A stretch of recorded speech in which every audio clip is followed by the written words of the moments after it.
pahala 27 derajat. Emang setelah pulang dari masjid nampak uang? Seandainya manusia itu sekali sholat di masjid 500.000 pulang bawa amplop, kira-kira banyak nggak? Banyak. Misalkan ibu-ibu nih, ibu-ibu tolong kumpul kajian di Masjid Nabawi, pulangnya ibu-ibu bawa emas 10 gram. Oh, biar Pak Ustadz kami tak makan yang lebih 10 gram, kita kata. Kenapa? Karena nampak kita diuji oleh Allah.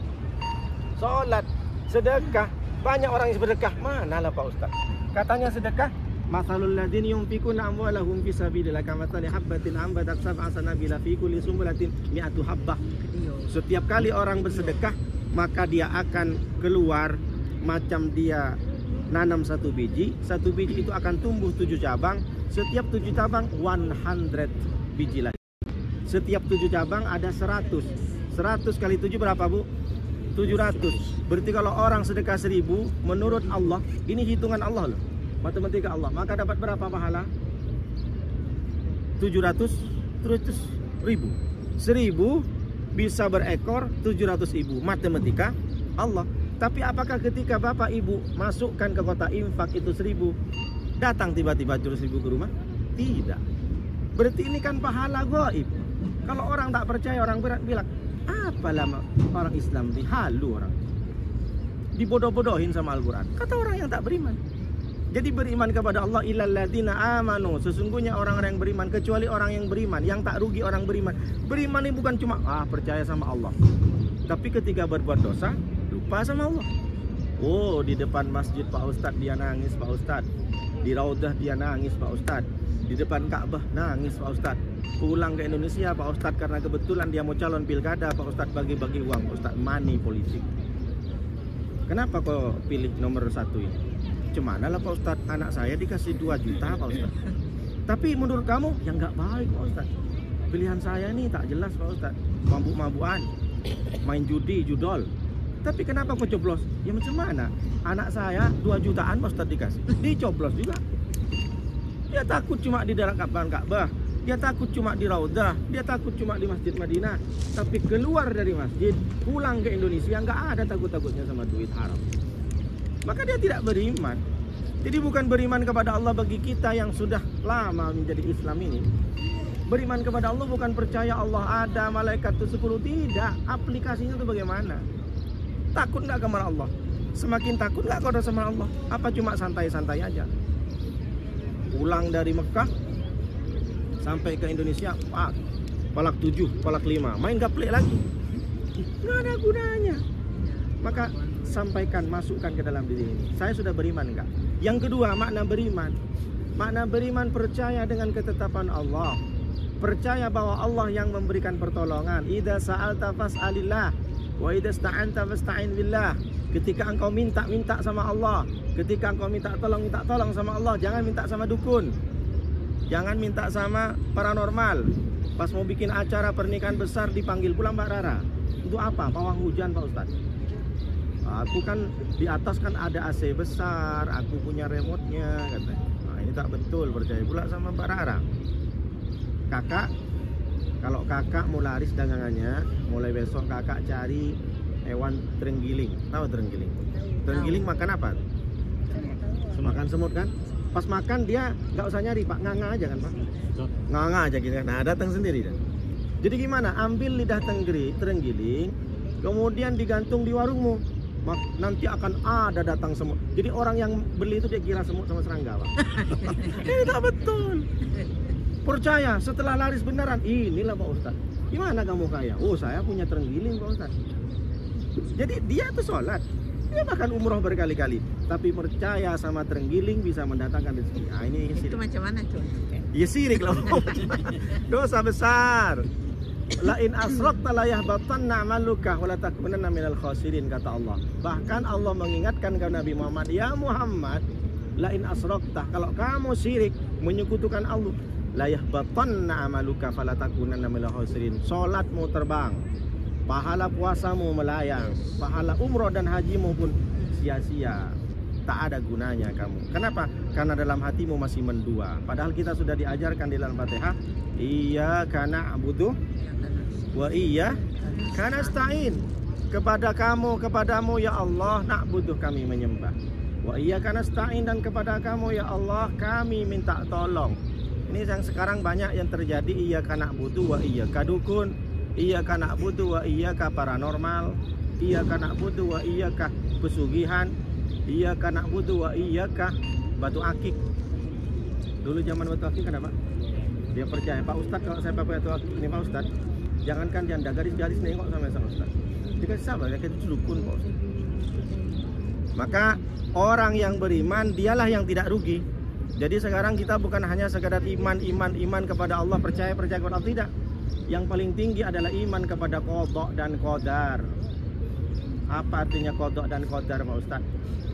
Kalau qada itu ilmu Allah, kalau qadar itu yang kejadian seperti ini. Dulu di zaman azal, sebelum saya kesini, tak ada yang tahu Ustadz Nuruddin akan membimbing jamaah kloter 84. Bapak Ibu baru kenal sama saya. Tapi hari ini sudah nampak Ustadz Nuruddin itu membimbing umroh jamaah Andalus ala Romain. Oh, ini takdir.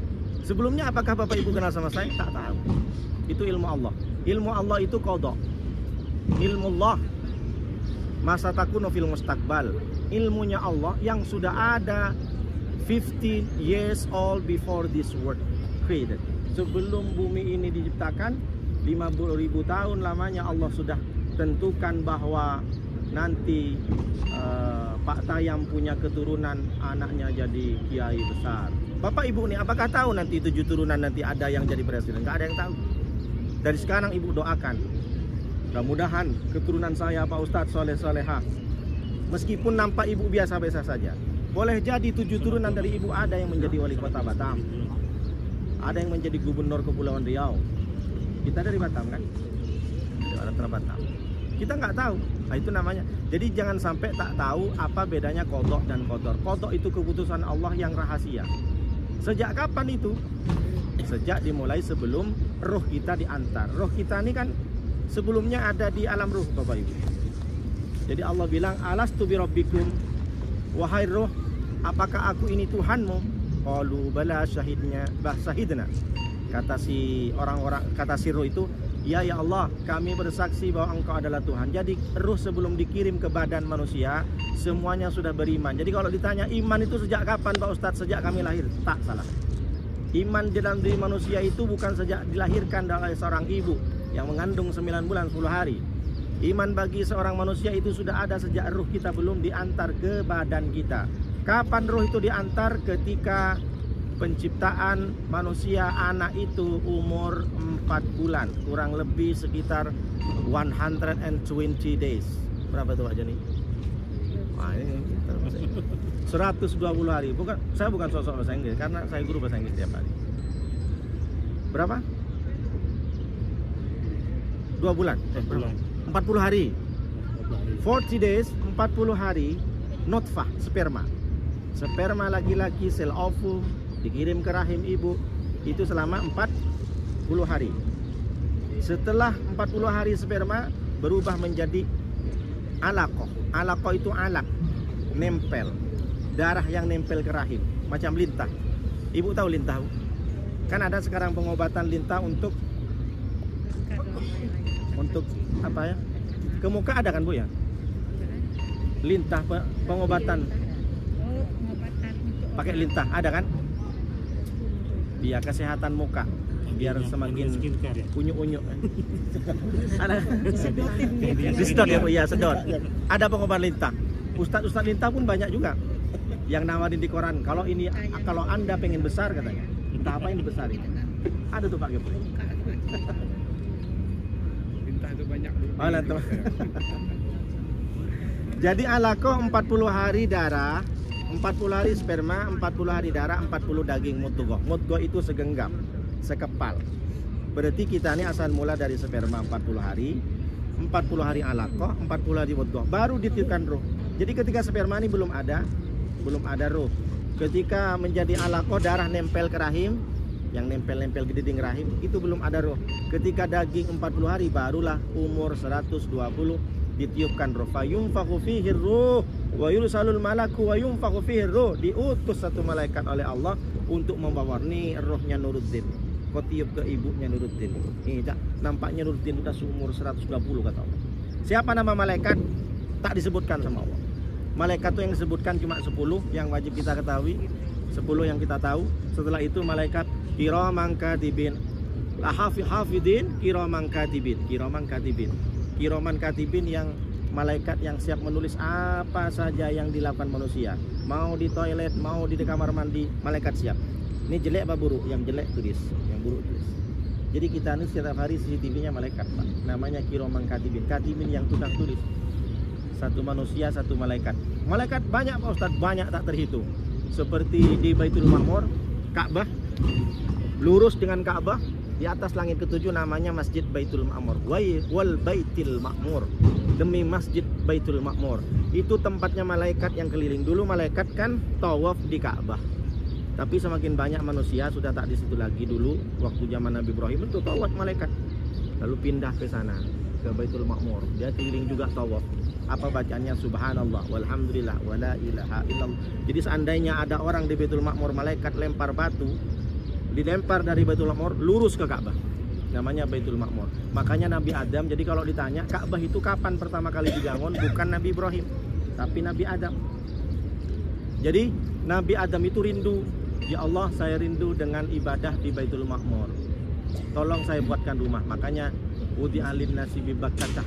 Jadi Allah itu membangun, menyuruh Nabi Adam suruh buat Baitullah. Jadi kalau ditanya Baitullah itu sejak ada zaman Nabi Adam.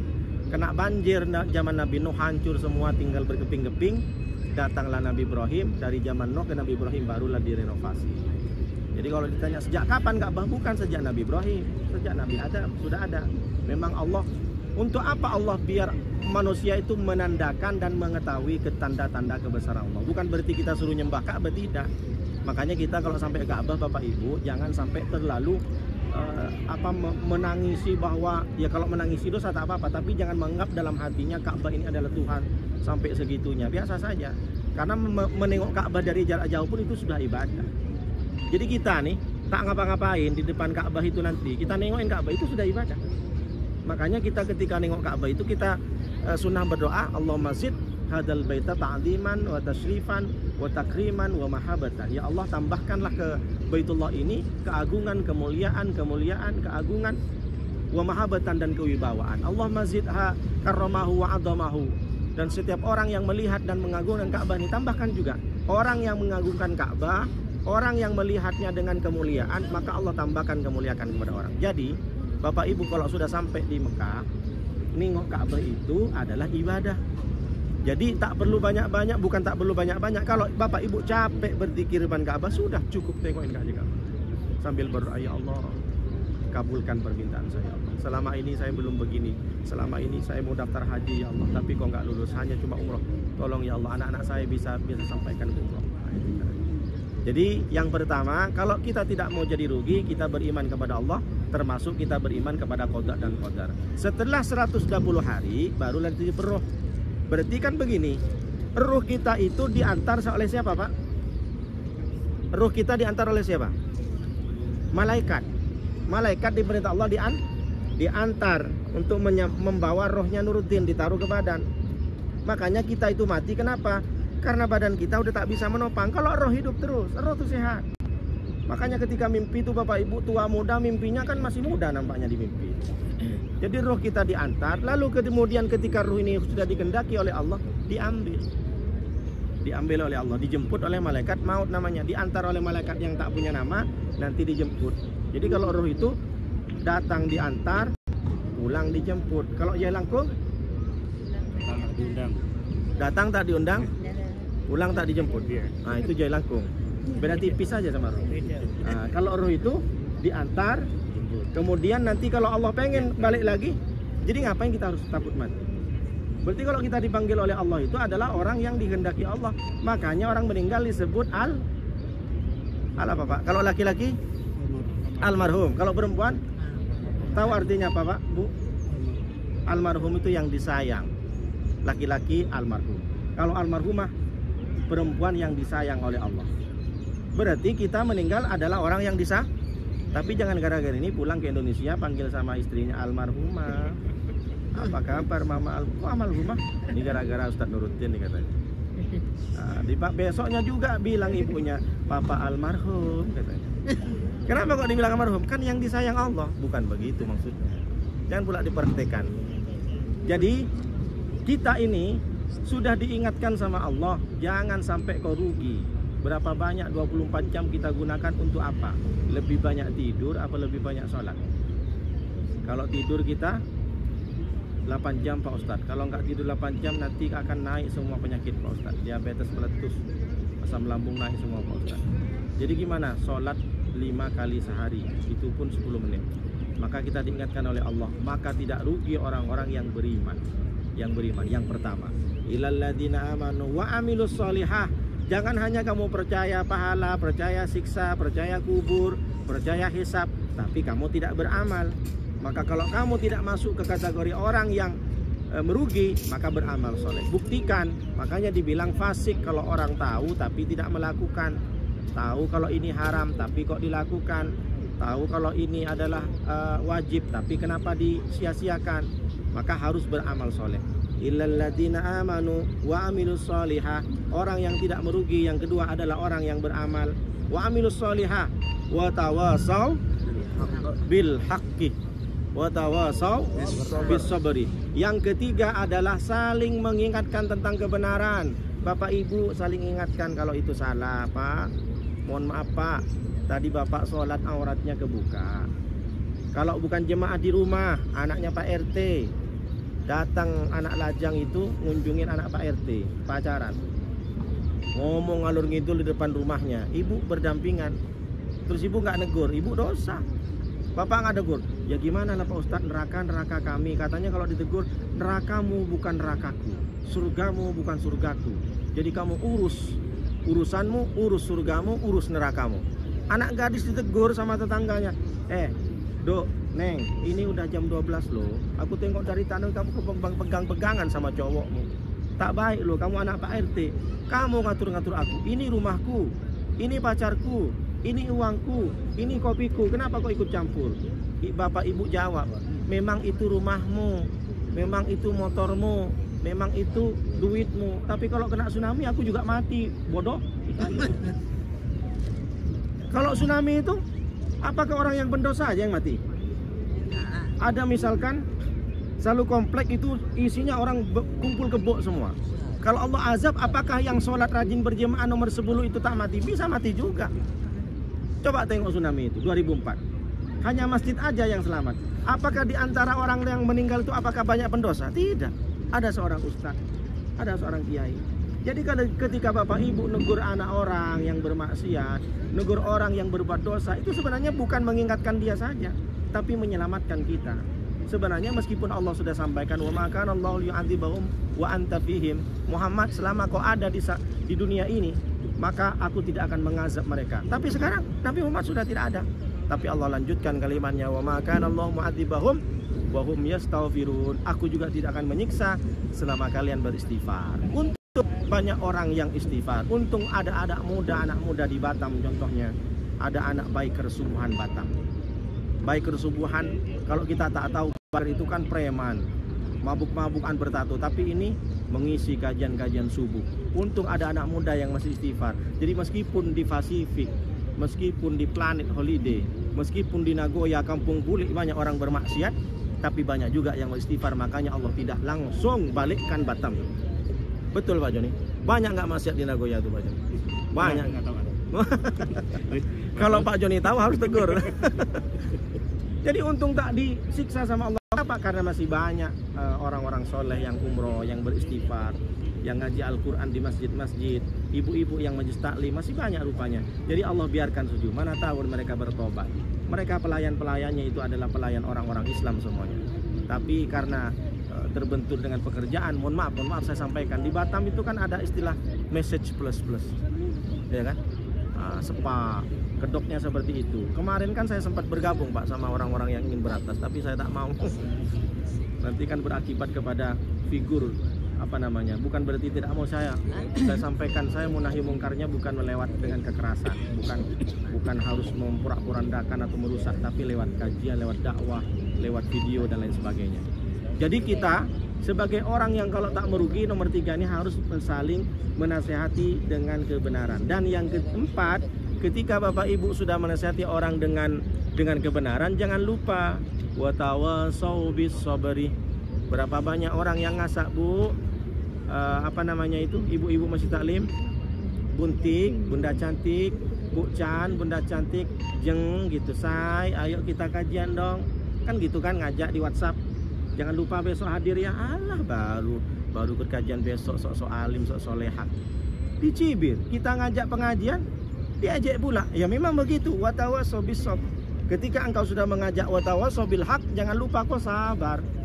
Pasti ketika engkau tambah solehah, ketika engkau tambah soleh, pasti banyak yang benci. Alah, baru umroh sekali, sekarang soal-soal ngajak kita untuk sholat berjamaah. Dulu dia jilbabnya kecil, sekarang udah macam Superman katanya.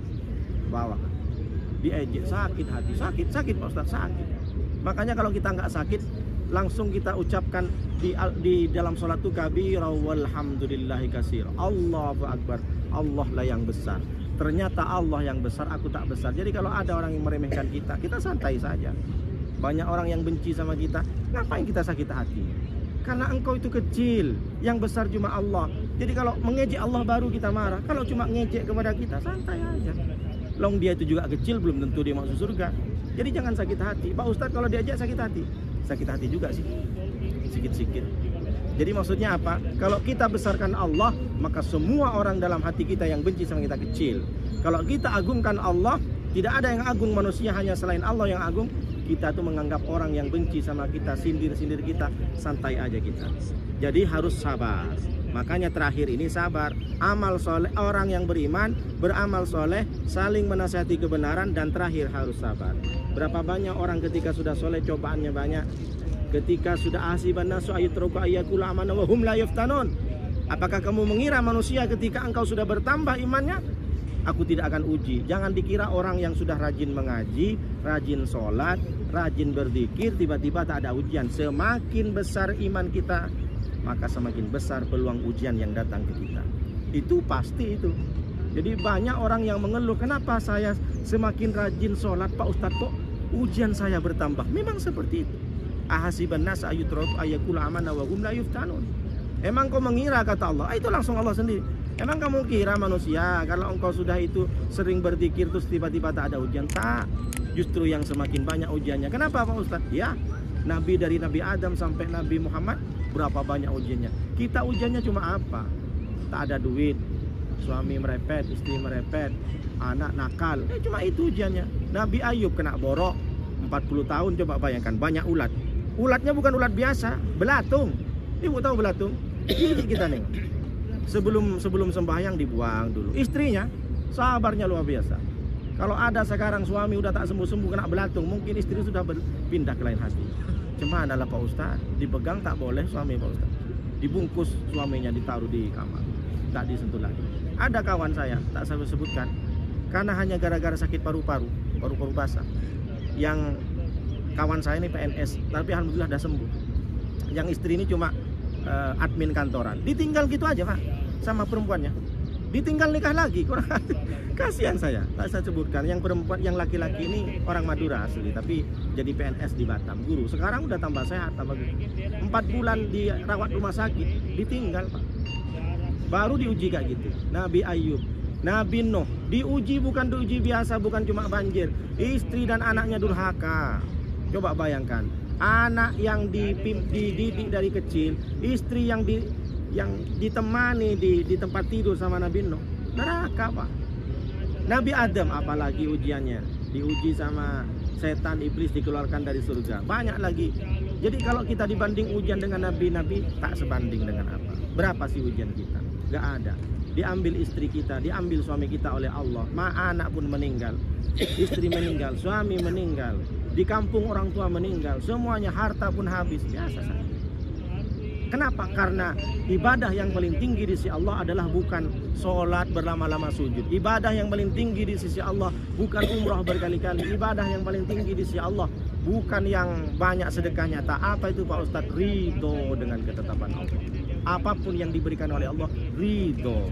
tidak pernah mengeluh, tidak pernah mencaci maki, tidak pernah menyalahkan Allah, tidak iri. Kalau orang sudah ridho, Pak, nengok tetangga tambah kaya biasa saja. Itu kan nikmat Allah. Ini kadang beda. Nengok tetangga beli mobil baru masuk ambulan besoknya. Nengok tetangga beli kulkas baru kedinginan ya, Pak. Dia pula yang kedinginan. Nengok tetangga pakai cincin, Pak Ustadz, di kondangan, pulang ke rumah istrinya tuh mengeluh, kenapa tensi naik 250. Ditanya sama dokter, makan kambing? Tidak, Pak. Makan gulai kambing tak ada, katanya. Kenapa? Itu kawan, Pak Ustadz, kawan Pak dokter, cincinnya 50 kilo katanya. Pura-pura lu lah dia, pura-pura telepon itu, halo, katanya kan ada masalah, halo, di mana engkau? Sakit hati saya, Pak. Naik tensinya. Naik tensi karena nengok kawannya pakai emas berkilo-kilo. Nah, ini namanya iri hati, julid kalau sekarang. Jadi ibadah paling tinggi di sisi Allah ridho, ikhlas, sabar. Nengok Ustadz banyak kali ngomongnya sabar. Banyak kali, Ustadz kapan selesainya? Jadi ridho dengan ketetapan Allah itu adalah ibadah yang paling tinggi. Jadi dari kecil dia sudah dibuang sama orang tuanya. Dari kecil udah dibuang karena anak hasil dari hasil haram, anak zina. Ditemukan oleh panti asuhan, anak perempuan ini ditaruh di kardus, dibuang, ditemukan sama panti asuhan. Ternyata panti asuhannya pun jahat, dimanfaatkan anak ini.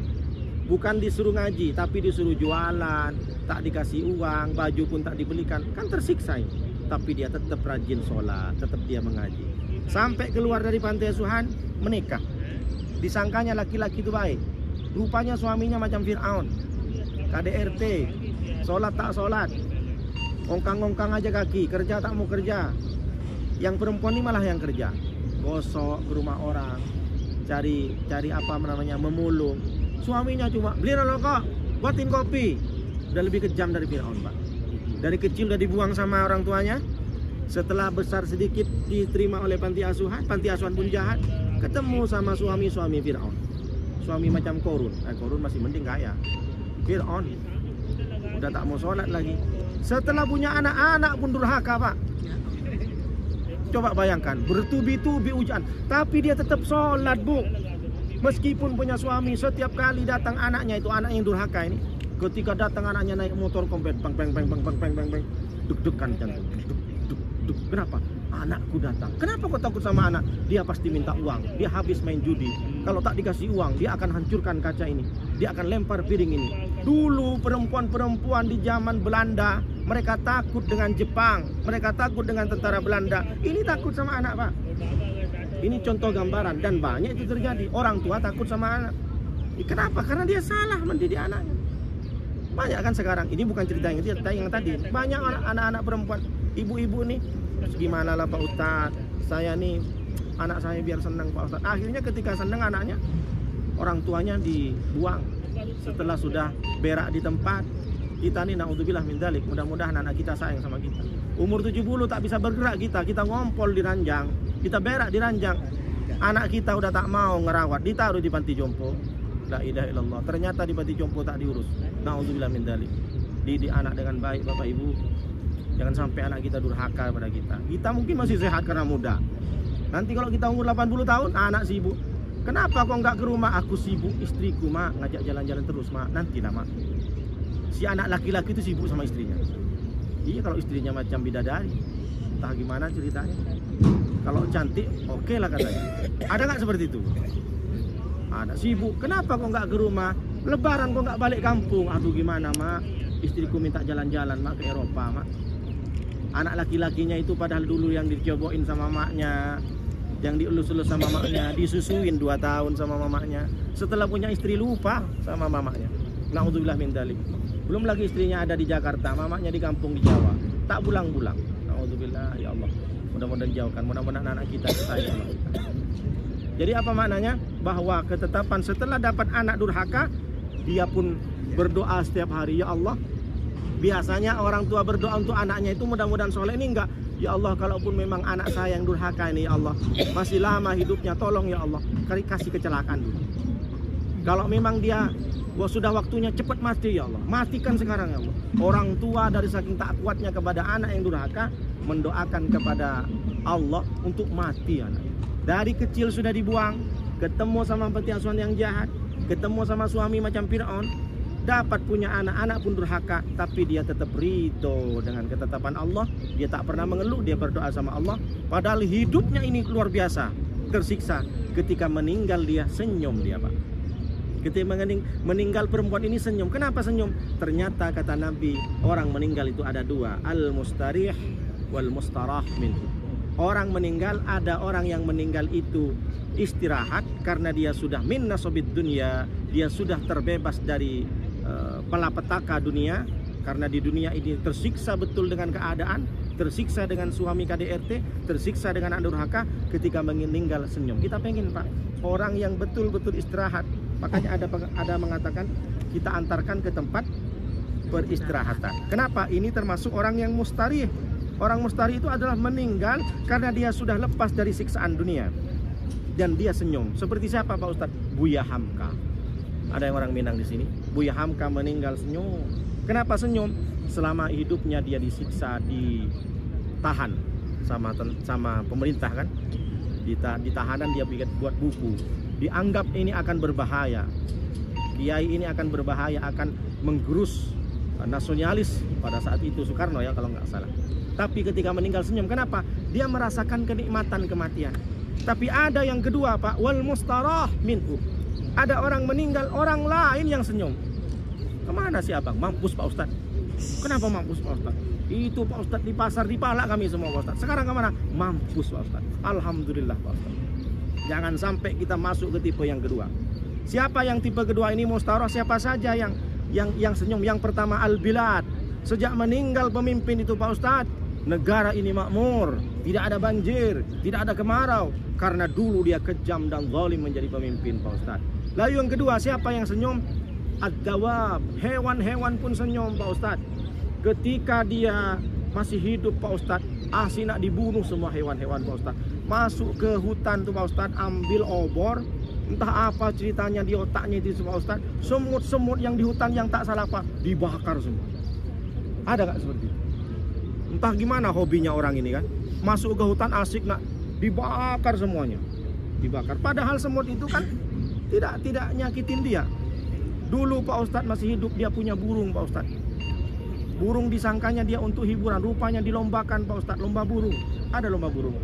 Hati-hati yang punya burung. Burung yang berbunyi, tapi bukan burung yang tak berbunyi. Ibu kok ketawa.